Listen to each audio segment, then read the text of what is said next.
বৃদ্ধাশ্রম থেকে এক মায়ের ভালো লাগার কিছু কথা। আসুন শুনি সেই মা কি বলছে। আমি বৃদ্ধাশ্রমে আছি আজ প্রায় 5 বছর হতে চলল। ভালোই লাগে এখানে, নিজের মতো করে থাকা যায়। মন চাইলে বই পড়ি, না হলে গান শুনি। কখনো কখনো এখানকার অন্যান্য বাসিন্দাদের সাথে গল্প করি। আমার ভালো লাগে, আমি ভালো আছি। আমার 2 ছেলে 1 মেয়ে। বড় ছেলে সুজয় পেশায় ডাক্তার, সপরিবারে অস্ট্রেলিয়ায় থাকে। সুজন আমার ছোট ছেলেটা দেশেই থাকে, পৈতৃক ব্যবসা দেখাশোনা করে। আমার মেয়ে ব্যাংকে চাকরি করে। ছুটির দিনে আসে আমাকে দেখতে। কোনো সপ্তাহে আসতে না পারলে রান্না করে পাঠিয়ে দেয়। একটু বেশি করেই পাঠায়, যাতে করে অন্যদেরও একটু সেই খাবার দিতে পারি। আমি অনামিকা চৌধুরী। এইভাবেই চলছে আমার জীবন গত 5 বছর ধরে। সুজয়ের বাবা মারা যাবার বছরখানেক পর হঠাৎ করে আমার কার্ডিয়াক অ্যাটাক হয়। আমাকে প্রায় মাসখানেক হাসপাতালে থাকতে হয়েছিল। কি যে সময় গেছে তখন! ছিল না অর্থের অভাব, ছিল না ইচ্ছের অভাবও, অভাব ছিল সময়ের। হাসপাতালে সর্বক্ষণের জন্য একজন রাখা হয়েছিল। প্রতিনিয়ত ডাক্তারের সাথে কথা বলা, এক্সারসাইজ করানো, ওষুধ খাওয়ানো সময় ধরে, আরও কত কি। বাড়িতে আসার পর আর এক ঝামেলা। সব সময়ের দেখাশোনার জন্য একটা মানুষ কোথায় পাওয়া যায় সেই নিয়ে। মেয়েটা অফিস করছে, অফিস আর আমাকে সামলে তার নিজের সংসারটাই ঠিক খেয়াল রাখতে পারছে না। একদিন শুনলাম জামাই বলছে, মা তো তোমার একার নয়, তোমার ভাইদেরও তো কিছু দায়িত্ব আছে। খুব স্বাভাবিকভাবেই কিন্তু কথাগুলো এসে যায়, তাই আমি সহজভাবেই নিলাম। এর মধ্যে শুনি ছোট বৌমা ছোট ছেলের সাথে খুব চিৎকার চেঁচামেচি করছে।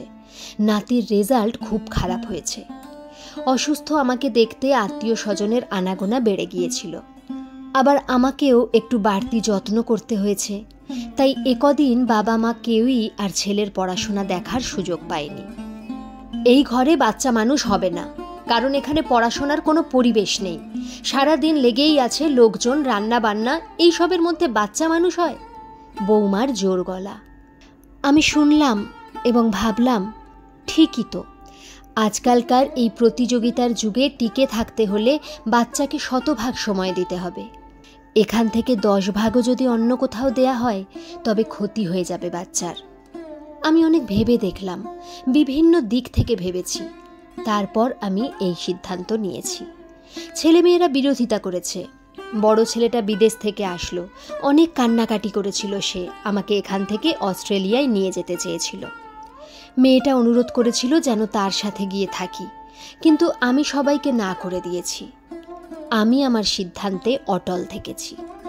তাহলে মা, তুমি আমাদের ভালোবাসো না, আমাদের আপন মনে করো না, তাই আমাদের কারো সাথে থাকতে চাও না?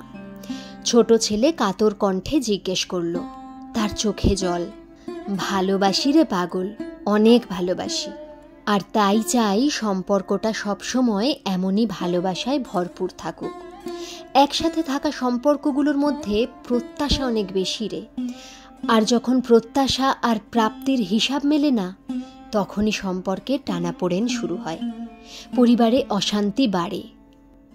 মা, তুমি আমাদের সাথে থাকতে চাও না, আবার আমাদের গ্রামের বাড়িটা তো খালি পড়ে আছে, তুমি তো ওই বাড়িতেও থাকতে পারো মা, বড় ছেলেটা বলল।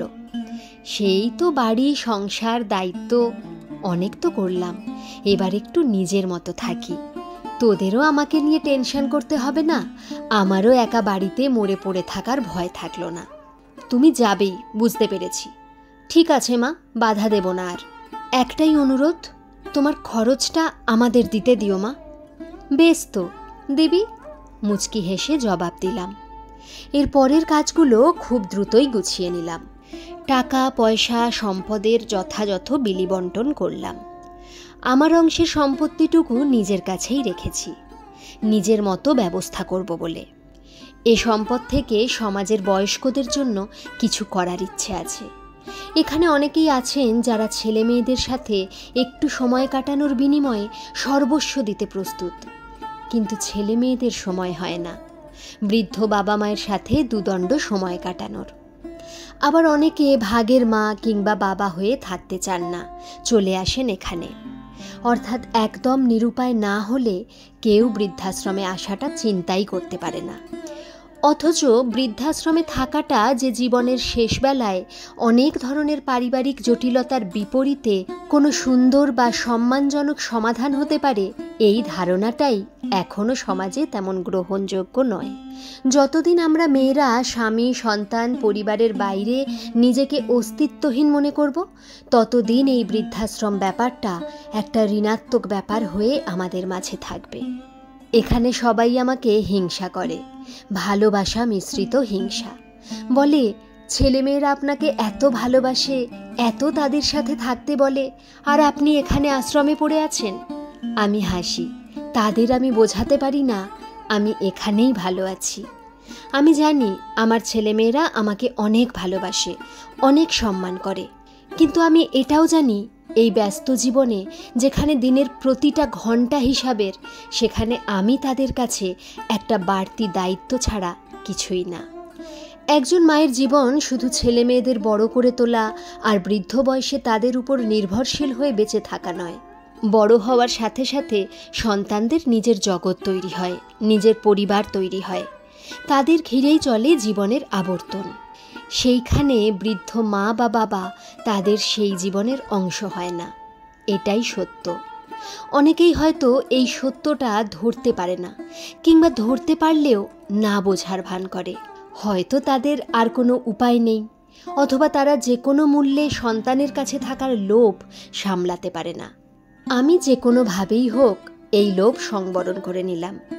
আমি শেষ বয়সটা আমার নিজের মতো করে কাটাতে চাই। এরপর থেকে আছি আমার ঠিকানায়। হ্যাঁ, এখন এটাই আমার ঠিকানা। আমি নিজে এই ঠিকানা বেছে নিয়েছি, একটু নিজেকে নিজের মতো করে বাঁচার জন্য। গল্পটি কেমন লাগলো একটা কমেন্ট করে কিন্তু জানাতে ভুলবেন না। আর যদি ভালো লেগে থাকে তাহলে অবশ্যই একটা লাইক করে দেবেন। আর এই চ্যানেলে যারা নতুন তারা চ্যানেলটিকে সাবস্ক্রাইব করে প্লিজ আমাদের পাশে থাকবেন। ধন্যবাদ।